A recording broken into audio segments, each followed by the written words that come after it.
So I apologize for not speaking more than actually one word of Russian, and that's spasibo. Let's see how this works.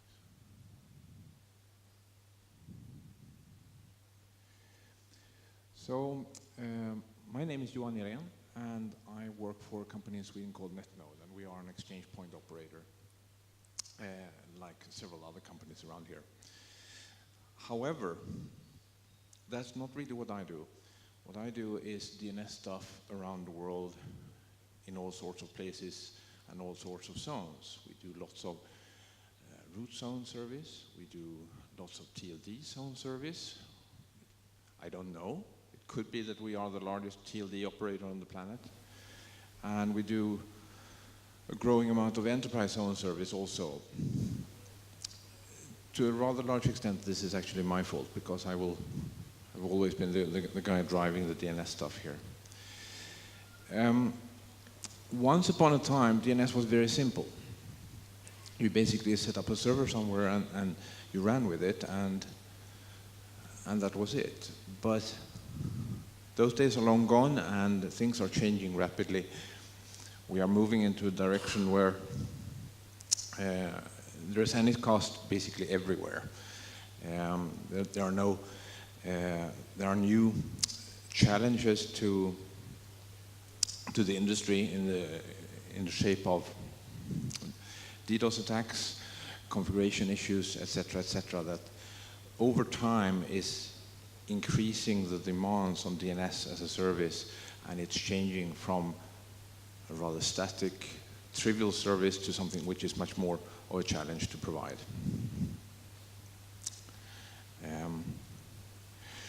We have Anycast everywhere. We have a change from, let's call it, the definition of the response being merely a function of the zone content, changing into the definition of the response being a function of the zone content and various other parameters. These other parameters being things like load, like the source of the query, etc. When we talk about DDoS, DDoS is often used as a driver for Anycast. I think that DDoS is possibly overstated as a driver for Anycast, because when you talk about DDoS and you say that everyone is being DDoSed all the time, that is simply not true. There are a few zones that are DDoSed. Most zones are not DDoSed. And the driver for Anycast, to my mind, is possibly not so much DDoS. It's one component, but perhaps not the major component. The major component for why we are moving in the direction of Anycast is probably financial and economic drivers. And again, this goes back to all the changes that we see in the industry. Once upon a time, you configured your name server by basically hacking your named.conf file, and then you ran with it. Now you configure your name server through a database, or you can configure them through an API, or you configure your name server through a CLI interface. We see more and more implementations of name servers that are actually scriptable. One being not DNS resolver, where you can use a Lua interface to write response modifying instructions directly into the running name server. And that is being used in all sorts of creative ways. So the old assumption of the configuration file and the zone content defining what the name server does and what the response will look like is over time breaking down. The APIs are getting more and more sophisticated. It used to be the case that if you want to serve a single zone, you typically just configure it. If you want to serve 100,000 zones, you need some sort of provisioning infrastructure like an API, because you don't configure 100,000 zones manually. today we see customers that request API access also for providing service for just a single zone or a couple of zones. The API is simply the standard mechanism of configuring the name server or talking to the provider rather than the configuration file.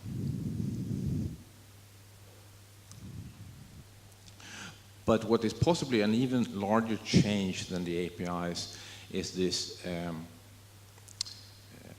changes in what defines the response.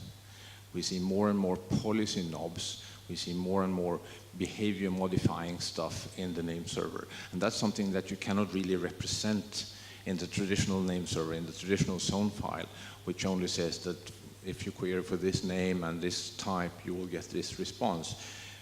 We have in the authority space, we have, well, I spoke about this, geography-based responses, load-based responses, or it could be time-based responses, as in a certain zone says, or rather the owner of a certain zone says, I want the response for when you look up my web server to be this, except in case the load increases over something because I'm doing a major release and then I want the response to be something else.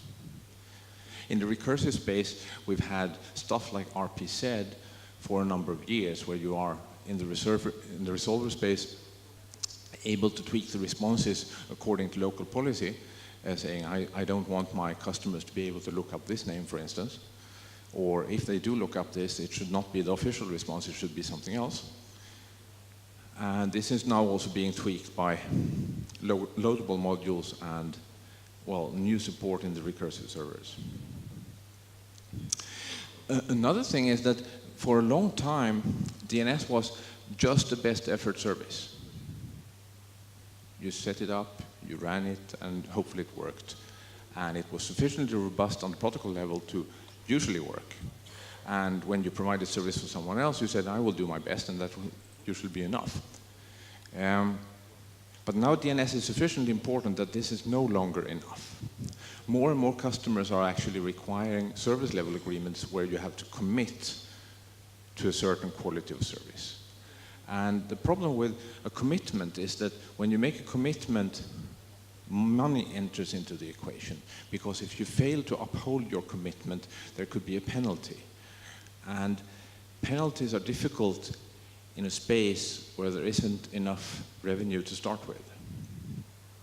So DNS is switching from something that was simple to provide, and there was basically no penalties, into something which is more difficult to provide, and there are penalties. And that equation simply doesn't hold up in a good way. So what do you do?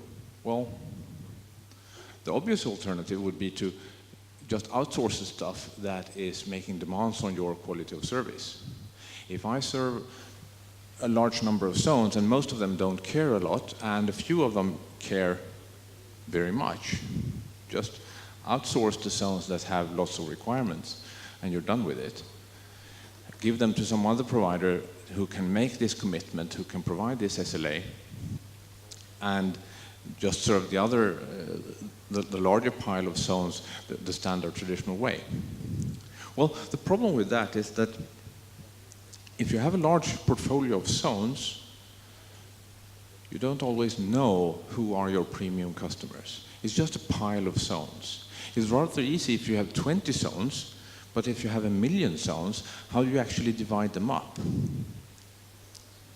I've had discussions with major DNS hosting providers in Sweden who say, please help us. We don't know who the premium zones are, but we would like to have this information if you could give it to us. And I think that's where we're actually heading. But we cannot provide that information unless you sort of outsource the entire shebang, because it's too costly to figure out who is who. So outsourcing the whole shebang, well, that's probably where we're heading, because we have a rather intense price erosion in the DNS Anycast market, while at the same time, for reasons I mentioned, the cost of running your own infrastructure keeps increasing. So if we outsource a lot of stuff because of the lower price. We outsource the entire portfolio of zones to one of the larger DNS providers. What will happen in the market? My theory is, or rather my prediction is, that this is happening piece by piece, but over time we will reach a threshold point where we basically outsource all of it. And in a rather short time, like a couple of years or something, we're moving to a point where basically no one is running their own DNS infrastructure anymore. Because it's simply cheaper to just outsource all of it. Once upon a time, individual companies ran their own DNS infrastructure with a couple of servers. Now, very few do that. DNS hosting providers is doing it instead. Your registrar is doing it for you as possibly a free service or a small value add. And in the next step, not even the DNS hosting provider will do this, but rather all of it will be outsourced to the massive, large-scale, global Anycast providers. This happens over and over again, that things start slowly, and then when you reach a certain market penetration, you reach the tipping point, and it becomes a completely dominant thing. And I think the same is true for Anycast, like it was for a large number of other technologies over time. As this happens, some things will get better, some things will get worse, but it will be very, very different. And among the things that will be very, very different is that instead of having a community where lots of people have DNS clue and lots of people actually know about configuring name servers and understand DNS, it will be a new skill set that is required, and the skill set is more about API integration from your provisioning system, whatever it is that you use to manage all those zones, into some API of some provider, rather than what version of bind to run, how to configure it, how to keep your server secure, etc. As DNS becomes a service, is there a risk of monoculture? Well, not so much. There are lots of platforms, lots of software alternatives, and as we have a bunch of large-scale providers, most of them are actually running their own implementations. But the problem instead is that we're probably moving in the direction of closed source. If you look at the large-scale DNS providers on the planet today, they don't exactly disclose what they're using internally. And most of them have their own implementation. And when you have a bunch of providers that compete against each other, each based on their own closed implementation, they try to distinguish themselves through feature sets. So what we will see here is that more and more of them will provide new features to their customers that are not standard, but rather part of their own closed service. So from the buyer of this service, as in a DNS hosting provider or possibly even a company, what is the problem? Well, it will be cheap, that's fine. You no longer have to deal with name servers, that's good, you're just buying a service. On the other hand, you need to integrate your stuff with the API from one provider or another provider, and you have to consider the service level agreements they provide. You have to consider the amount of effort to adapt your systems to this API, and you have to consider the lock-in effects of changing your operation to deal with this API rather than to someone else's API. From the service provider point of view, as in the provider of the Anycast service to the entire planet, there will be more and more zones, massive number of zones. There will be more and more DDoS attacks. Although most zones will never see a DDoS attack in their life, if you have 1 million zones or if you have 10 million zones, obviously you will see a lot of attacks.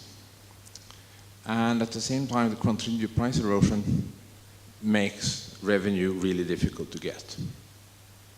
So as an Anycast provider, you really, really have to evolve here to be able to find enough revenue to keep this operation running. And this evolution of the service means that you will provide new features that are no longer standard DNS, but rather something else. And you need to be inventive and provide something which is much more than just a standard slave service in many locations, which has been the definition of Anycast for a number of years. So this is a slide I used when I talked for about a year ago on a similar topic, and it has sort of changed. So I'm changing my predictions for the future, and DNS, mixing DNS and routing as in Anycast is no longer an issue really, because the customers won't care. It's no longer their problem. I predict that you will stop running servers, even if you are a DNS provider today, in rather short time. DNS is becoming more professional, and that's good, but it's also becoming more and more closed source, which is bad, and there will be lots and lots of API work. So if you look at this from a slightly different point of view, this is really very close to the Jeff Houston presentation yesterday. If you look at DNS as one of the services that you use to provide on an open network, and DNS is becoming a service which you buy as a service, and it is provided closer to the edge of the network by a small set of global providers. So DNS as one of the examples of content that is being delivered close to the end user. And I'm done. Any questions?